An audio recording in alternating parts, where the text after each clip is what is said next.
गर्भावस्थेत सुद्धा स्क्रीनचा परिणाम होतो बरं का. स्क्रीन आपल्या बाळाच्या मेंदूवर नेमका काय परिणाम करतो? हॅलो, नमस्कार. हेल्दी लाईफ या यूट्यूब चॅनलवर आपणा सर्वांचं खूप खूप स्वागत.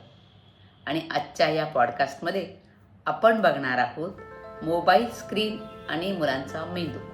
गर्भावस्थेपासून 5 वर्षापर्यंत या मोबाईल स्क्रीनचा बाळावर काय परिणाम होतो, त्याची काळजी कशी घेतली पाहिजे, हे सगळं आजच्या भागामध्ये आपल्याला बघायचं आहे. त्यासाठी हा व्हिडिओ पूर्ण पहा. लक्षात घ्या, तुमच्या घरामध्ये एक बाळ वाढत आहे. त्याचा छोटा मेंदू वाढतो आहे. तो काय शिकतोय? तुमचं बोलणं, तुमचं हसणं, की तुमच्या हातातला मोबाईल? तुम्ही जे करता तेच बाळ करणार आहे. आज आपण विज्ञान, आयुर्वेद आणि संस्कार यांच्या दृष्टिकोनातून समजून घेणार आहोत. स्क्रीन आपल्या बाळाच्या मेंदूवर नेमका काय परिणाम करतो? चला जाणून घेऊया. गर्भामध्ये बाळ असताना त्याचा मेंदू तयार व्हायला सुरुवात होते. पहिले 1000 दिवसामध्ये म्हणजेच गर्भावस्थेपासून 2 वर्षापर्यंत मेंदूची रचना अतिशय वेगाने होत असते. न्यूरल कनेक्शन्स तयार होत असतात. स्पर्श, डोळ्यांचा संपर्क, आईचा आवाज हे सगळं मेंदूचं पोषण करत असतं. गर्भावस्थेत सुद्धा स्क्रीनचा परिणाम होतो बरं का. आई सतत स्क्रीनवर असेल, आई सतत रील्स बघत असेल, बातम्या बघत असेल, भीतीदायक व्हिडिओ बघत असेल, तर तिच्या मनामध्ये ताण वाढतो, ताण निर्माण होतो. तो ताण हार्मोन्सच्या माध्यमातून बाळापर्यंत पोचतो. लक्षात घ्या, मोबाईल अजिबात वाईट नाही, पण तुम्ही त्यावर काय बघता, मोबाईलचा अतिरेक, त्यावरचं नकारात्मक कंटेंट हे घातक ठरू शकतं.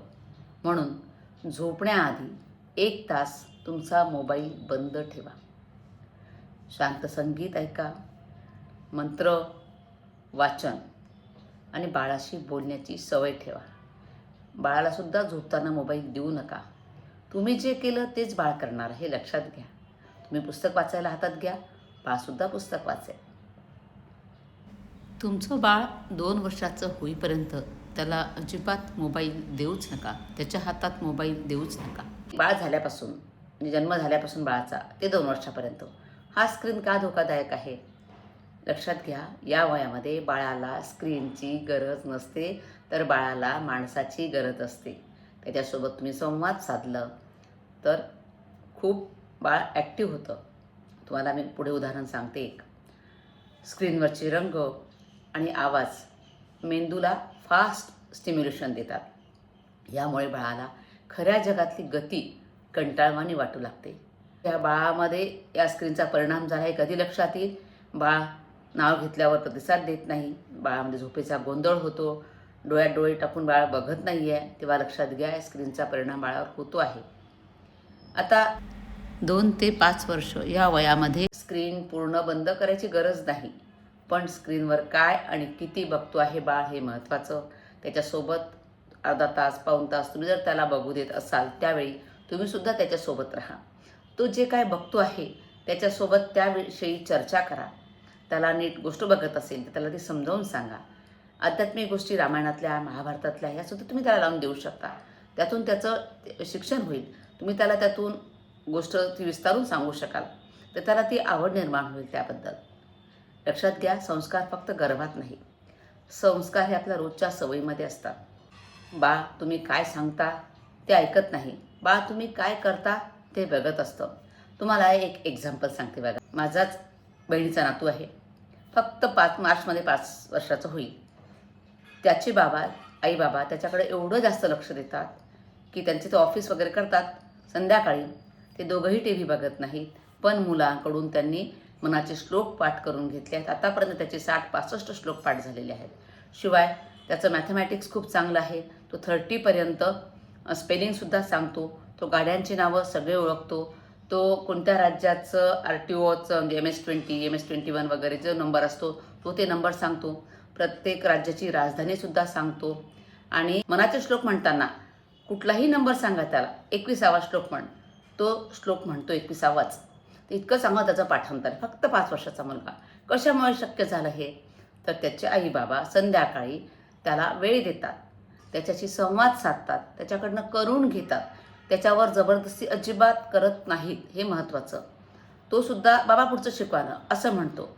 जेव्हा ही आवड मुलांमध्ये निर्माण होईल तेव्हा त्या मुलांना पुढे अभ्यास करा असं कधीच म्हणावं लागणार नाही. म्हणून आईबाबांनी हे करणं गरजेचं आहे, मुलांना वेळ देणं गरजेचं आहे. असं नाही की तुम्ही टी व्ही बघत आहात आणि बाळाला म्हणतात जा तू तिकडे बैस अभ्यास कर किंवा हे कर मोबाईल बघ. हे एकदम चुकीचं आहे. तुम्ही टी व्ही बंद करा, तुम्ही बाळाजवळ बसा, तुम्ही बाळाला काहीतरी समजावून सांगा. बाळ ऐकतं, लक्ष देऊन ऐकतं. आणि या वयामध्ये वयाच्या 5व्या वर्षापर्यंत तुम्ही जेवढं त्याला शिकवाल तेवढं पटकन मेंदूची वाढ त्याची चांगली होईल. ह्या गोष्टी खूप महत्त्वाच्या आहेत. प्रत्येक आईबाबांनी ह्या गोष्टी लक्षात ठेवणं गरजेचं आहे. आणि ज्या बाळाचं मी उदाहरण दिलं वेदचं, त्याचं यूट्यूब चॅनलसुद्धा आहे. आता मुलांचं मोबाईल पाहणं कमी झाल्यावर त्या बाळावर काय परिणाम जाणवतो ते बघूया. मोबाईल कमी केल्यावर बाळाची झोप सुधारते, बाळाचं बोलणं सुधारतं आणि तो खेळायला लागतो. त्याचं जेवणामध्ये सुद्धा लक्ष लागतो. तो काय खातो, कसं खातो हे सुद्धा खूप महत्त्वाचं आहे. नाहीतर टी व्हीकडे मोबाईलकडे बाळं बघतात, जेवतात, काय जेवतात त्यांचं त्यांनाच कळत नाही. आणि बाळाला सकाळी सूर्यप्रकाशामध्ये न्या, ते हाताला पायाला मालिश करा, त्याला झोपेआधी एखादी गोष्ट सांगा, त्याच्यासोबत खेळा, श्वसनाचे खेळ खेळा, त्याच्यासोबत ब्रिदिंग कसं करायचं ते त्याला शिकवा. बाळ शिकलेलं चांगलं ऐकतं, लक्षात ठेवा. लक्षात घ्या, तुमच्या बाळासाठी सर्वात मोठी स्क्रीन नाही तर तुमचा चेहरा आहे, तुमचा आवाज आहे, तुमचं प्रेम आहे. मोबाईल एका बाजूला ठेवा आणि त्या लहानशा डोळ्यामध्ये बघा, तिथे पूर्ण जग तयार होत आहे. जर हा पॉडकास्ट तुम्हाला उपयोगी वाटला असेल तर तो त्या आईबाबांपर्यंत पोचवा ज्यांच्या हातात आता मोबाईल आहे आणि समोर एक बाळ आहे. खूप चिंता वाटते या मुलांची. आणि काय होतं, हे बाळ सतत हातात मोबाईल असताना तर ते चिडचिड करतायत, कोणाचं ऐकत नाहीत. आणि वस्तू मिळाली नाही किंवा त्यांचा हट्ट पुरवलेला गेला नाही तर वस्तू फेकून देतात, हातातला मोबाईलसुद्धा फेकतात. खूप म्हणजे बाळा ते चिडचिडे होत आहेत.